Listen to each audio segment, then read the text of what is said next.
Hello, kids. Welcome to another interesting class.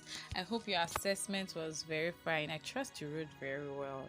Well, I warmly welcome you to another class. Remember, in our last class, we talked about how we can preserve food by drying.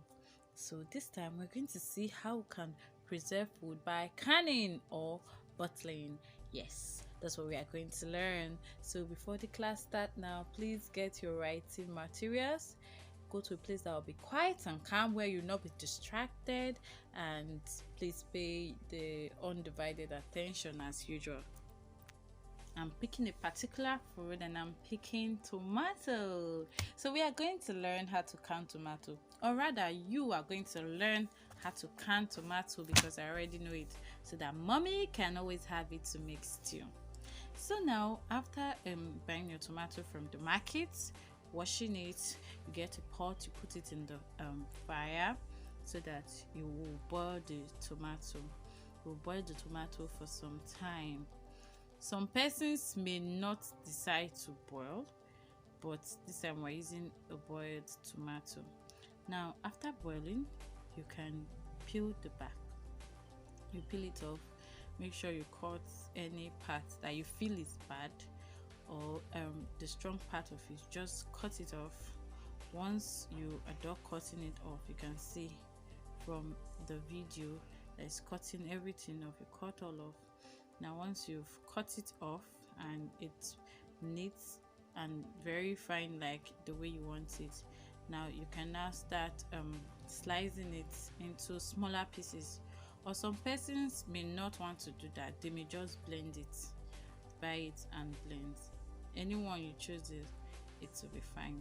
So after blending or after cutting it into smaller pieces, we will now put it in a pot to get cooked for some time.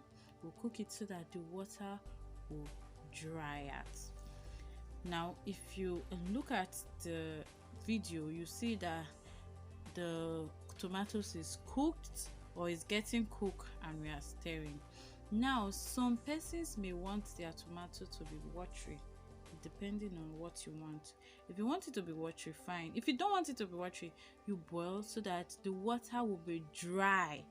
When the water dry, you boil to the extent that all the water are out. So when the water is dry and you see the tomato is dry, you now serve the tomato and put it into your bottles. You can decide to use Bama bottles or other bottles with a good cork, a good cover. So you serve your tomatoes into various bottles. Now some persons like adding salt for preservation.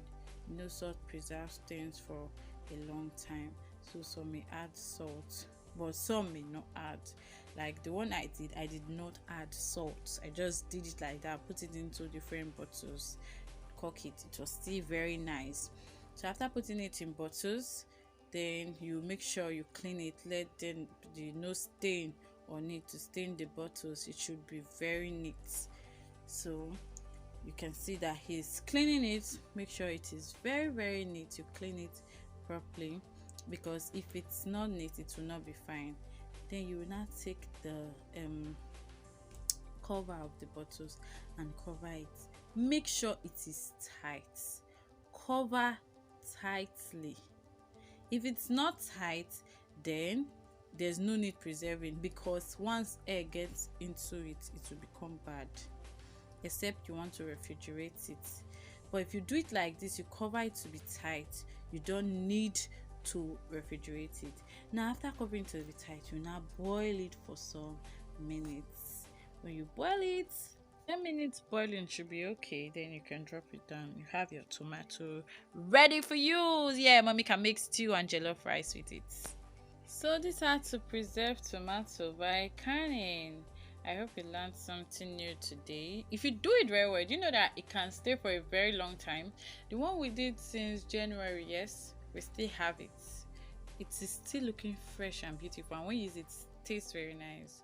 So you've learned. One thing is to learn, another thing is to practice. So you can try that at home. Tell mommy what you've learned, and you can preserve your tomato for future use.